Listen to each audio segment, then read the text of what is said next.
డబ్బులు సంపాదించాలనే కృషి పట్టుదల ఉంటే ఈ విషయం పెద్ద కష్టం కాదు. సంపాదన ముఖ్యం, దానికి పట్టుదల మరింత ముఖ్యం. పట్టు విడవని విక్రమార్కుడిలా సాధిస్తుంటే ఎంతటి కష్టమైనా మీ ముందు తలవంచుతుంది. కానీ ఆ కష్టం, సంకల్పం మీలో గట్టిగా ఉండాలి. కొందరు ఎంత కష్టపడినా సరే రోజుకు ఒక 500 నుండి 1000 రూపాయలు మాత్రమే సంపాదిస్తారు. జాబ్ చేసే వాళ్ళైనా, చిరు వ్యాపారులైనా సరే ఎవరైనా దాదాపుగా ఇంతే సంపాదిస్తారు.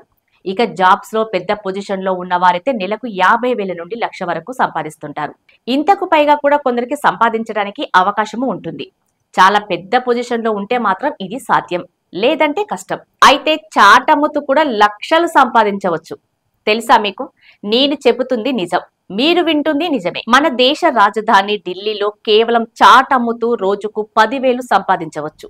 ఏకంగా 10,000 నుండి 1,00,000కు పైగా సంపాదించే వారు కూడా ఢిల్లీలో ఉన్నారు.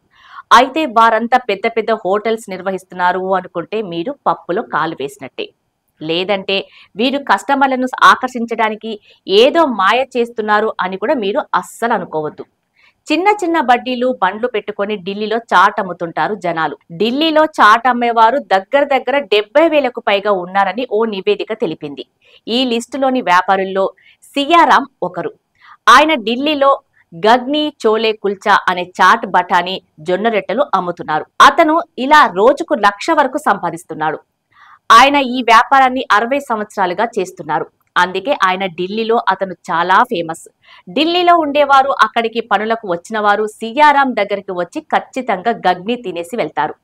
ఆ రేంజ్ లో ఫేమస్ అయ్యారు సియారాం. ఈయన విజయ రహస్యం తెలుసుకుంటే జాబ్ చేస్తున్న వారు కూడా వెళ్లి ఢిల్లీలో చాట్ బిజినెస్ చేయాలనుకుంటారు. అయితే ఇలాంటి వీధి వ్యాపారులు ఢిల్లీలో వీధికి ఒకరు ఉంటారు. కానీ ఎవరి వ్యాపారము వారిదే. లోకల్ గా ఉండేవారు మాత్రం ఇప్పటికే అక్కడ చాట్ అమ్మేవారికి రెగ్యులర్ కస్టమర్లుగా అయ్యారు. చాట్ తయారీలో నాణ్యత, రుచిని మెయింటైన్ చేస్తాడు ఈ సియారాం. అందుకే కస్టమర్లు ఆయన దగ్గరకు వెళ్లి మరీ చాట్ తిని వస్తారు.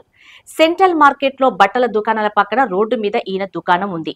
సియారాం ప్రతిరోజు అలీగఢ్ నుండి ఢిల్లీకి వచ్చి ఈ వ్యాపారం చేస్తుంటాడు. ఏంటి చాట్ బిజినెస్ అంటూ చీప్ గా దీర్ఘం తీయకండి, తేలికగా చూడకండి. మన హైదరాబాద్ లో కూడా గల్లీకి ఒక చాట్ మసాలా అమ్మే వీధి వ్యాపారులు ఉన్నారు. వారి ఆదాయం నెలకు దాదాపు 60,000 నుండి 1,00,000 వరకు ఉంటుందంటే మీరు నమ్మగలరా? కానీ ఇది నిజం. అది వీధి అయినా, షాప్ అయినా మీరు చేసే చాట్ వ్యాపార పరిసరాలు నీటిగా ఉండే విధంగా చూసుకోండి. ఆపై నాణ్యమైన చాట్ కస్టమర్లకు అందించండి. ఇక 3 నెలల్లో క్యూ కడతారు కస్టమర్లు మీ దగ్గరికి. ఇలాగే హైదరాబాద్ లో కొందరు మాత్రం లక్షల్లో సంపాదిస్తున్నారు. కానీ ఢిల్లీలో వీధి వ్యాపారులు కేవలం చాట్ అమ్మి లక్షల్లో సంపాదించటం ఆశ్చర్యం కదా.